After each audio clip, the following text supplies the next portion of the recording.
You know, in sashimi, we say moritsuke, which is balance, and everything has a purpose. Ingredients are the paint, knives the paintbrush, and the customer's inspiration. But there's always a structured balance and the canvas or the plate. You've got something you've spent a lot of time striving to make just right. You want to put it on something that allows your work to shine. Chefs frequently come here and they say they'll borrow some plates and they'll take them back and they'll see what they want to make in terms of size, in terms of the color of the piece. Each one of these is handmade. They're all related to each other. Nobody is an identical twin. If you're willing to have a handmade piece that has a little evidence of the potter's hand, then this would be a good choice. And so many potters are like that.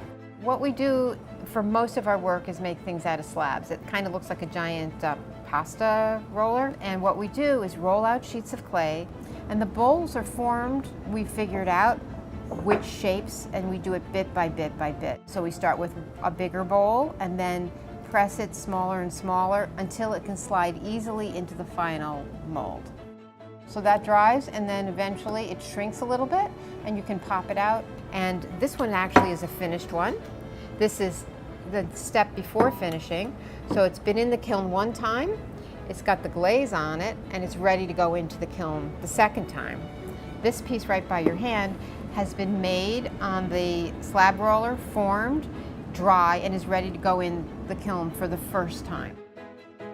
And here's what the bowls look like now. You can see it's a different color. That's the gray clay. It's white.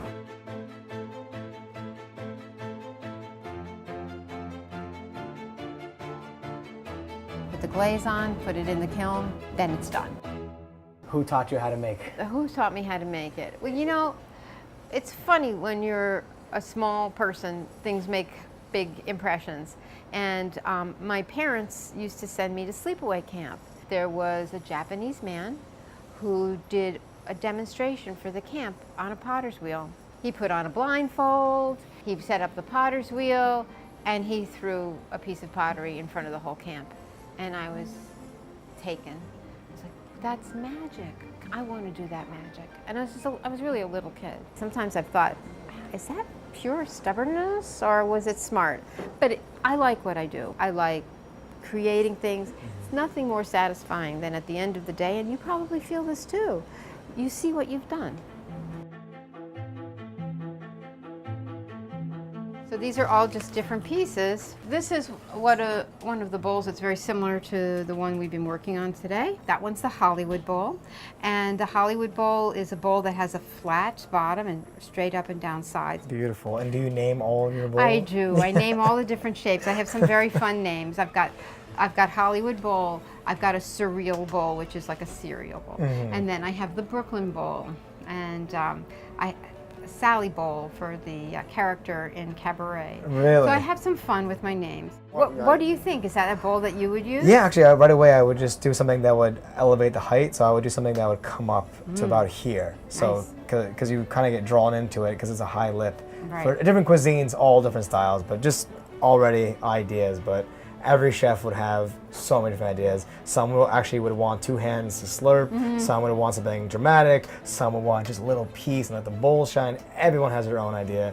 It's their own canvas, but it's great. I love the texture of it. I love the finish of it. It's inside smooth, outside is nice and rough. And of course, maintenance. Cleaning these things. Easy peasy. Easy peasy, exactly. Yeah.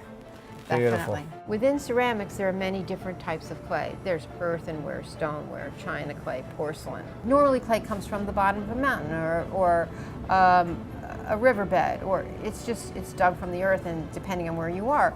And different mineral deposits create the different color clays. So it's from planet Earth. It's from planet Earth. That's where it comes from. Oh, That's right, cool. exactly. Good Good job. My number one scary moment, of course, in the kitchen is breaking or dropping any kind of plate or glass. Does it happen often here? Sometimes, not so much, but everybody's very contrite when it happens. Breakage happens, you know, that's what keeps us in business. That's one way to look at it. Keeps us in business. I like that. That keeps us in business, yeah. Or puts us out if we break it, Yeah, right? yeah. You want to get a little dirty? Get dirty, that was the word. right, I didn't know what. Yeah, get some clay on your hands. Get some clay in my hands. It's not mud in your eye, it's clay on your hands. There it is. Okay. Just like that movie. Oh, you know, right? Come on, you have to know in this business. Oh no, I messed it up. Oh no. Oh no, Maria, save me. No, tell me, help me. Come on, Maria, it's me and you. And she can't do anything anymore. Oh no! Hold on, I can fix it. Don't look, Maria, don't look, I can fix it. Stop laughing. I can start over. If you like that episode and you want to see more of Shokunin, click here. Created the first Sushi Chef Institute in America, a place for students to learn sushi without the grueling years of